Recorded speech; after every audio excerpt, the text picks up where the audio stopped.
అహింసే ఆయుధంగా స్వేచ్ఛా భారతావని సాధనలో ముఖ్య పాత్ర పోషించి జాతిపితగా అందరి గుండెల్లో కొలువైన మహోన్నతుడు మోహన్ దాస్ కరమ్చంద్ గాంధీ. ఆ మహాత్ముని 147వ జయంతిని పురస్కరించుకుని వాడవాడలా వేడుకలు ఘనంగా జరిగాయి. ఆ మహనీయుడు చూపిన స్వచ్ఛతా మార్గంలో నడిచేందుకు, పరిశుభ్ర భారతాన్ని ఆవిష్కరించేందుకు జనం తమ వంతుగా ముందుకు కదిలారు. గాంధీ జయంతిని విజయవాడలో ఘనంగా నిర్వహించారు. గాంధీ హిల్స్ లో జరిగిన కార్యక్రమంలో జలవనరుల శాఖ మంత్రి దేవినేని ఉమామహేశ్వరరావు పాల్గొని మహాత్ముని చిత్రపటానికి నివాళులర్పించారు. పలు పాఠశాలల విద్యార్థులు జాతీయ జెండాలతో ప్రదర్శన నిర్వహించారు. సాంస్కృతిక కార్యక్రమాలు అలరించాయి.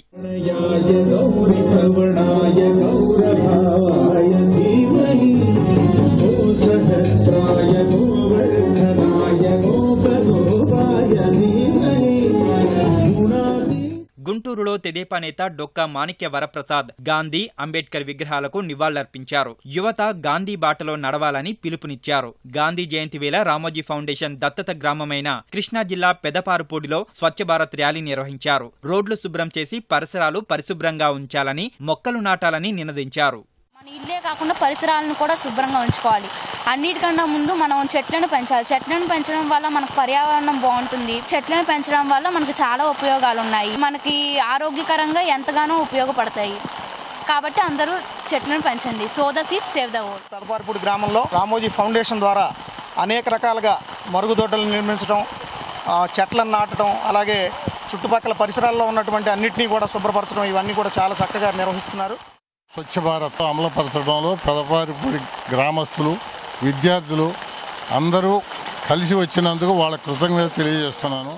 కడప జైలులో ఖైదీల సంక్షేమ దినాన్ని నిర్వహించారు. పోటీలో గెలిచిన వారికి బహుమతులు అందించారు. రాజంపేటలో సద్భావన ర్యాలీ నిర్వహించి గాంధీజీకి, లాల్ బహదూర్ శాస్త్రికి నివాళులర్పించారు. రాజంపేటను ఓడీఎఫ్ గా తీర్చిదిద్దనున్నట్లు ఎమ్మెల్యే మేడా మల్లికార్జున్ రెడ్డి తెలిపారు. గాంధీ పుట్టినరోజు తాను పుట్టడం సంతోషంగా ఉందని ఉప ముఖ్యమంత్రి కేఈ కృష్ణమూర్తి అన్నారు. కలెక్టర్ కార్యాలయం వద్ద గాంధీ విగ్రహానికి ఆయన నివాళులర్పించారు. బద్వేలి ఎమ్మెల్యే జయరాములు పోరుమామిళ్ల మండల కేంద్రంలో గాంధీ విగ్రహానికి పూలమాలలు వేశారు. వైద్య సిబ్బంది, పోలీసు శాఖ సంయుక్తంగా కర్నూలు ప్రభుత్వాసుపత్రిలో మార్చరీ చుట్టుపక్కల చెత్త తొలగించారు. నందికొట్కూరు ప్రభుత్వ పాఠశాలలో గాంధీ విగ్రహం ఏర్పాటు చేసి ర్యాలీ నిర్వహించారు. పూర్వ విద్యార్థులు కలిసి పాఠశాల అభివృద్ధికి ప్రణాళిక రచించారు. నంద్యాలలో పిరమిడ్ ధ్యాన కేంద్రం శాకాహార ర్యాలీ నిర్వహించింది. శాకాహారం తీసుకోవాలని, జీవహింస చేయరాదని ధ్యానులు పిలుపునిచ్చారు.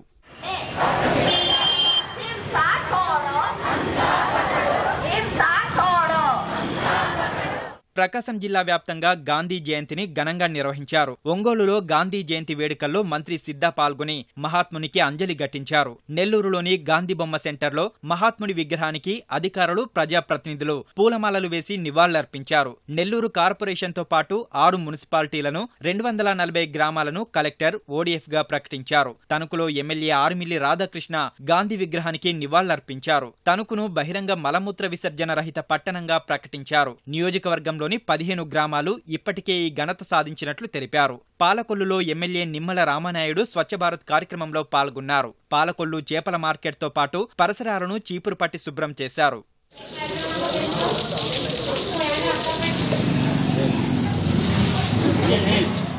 విశాఖలో జీవీఎంసీ ఎదురుగా ఉన్న గాంధీ విగ్రహానికి పలు పార్టీల నాయకులు, కార్యకర్తలు పూలమాలలు వేసి నివాళులర్పించారు. విజయనగరంలో గాంధీ విగ్రహానికి కలెక్టర్ వివేక్ యాదవ్ నివాళులర్పించారు. హైదరాబాద్లోని గాంధీ భవన్లో పీసీసీ అధ్యక్షుడు రఘువీరారెడ్డి జాతిపితకు నివాళులర్పించారు.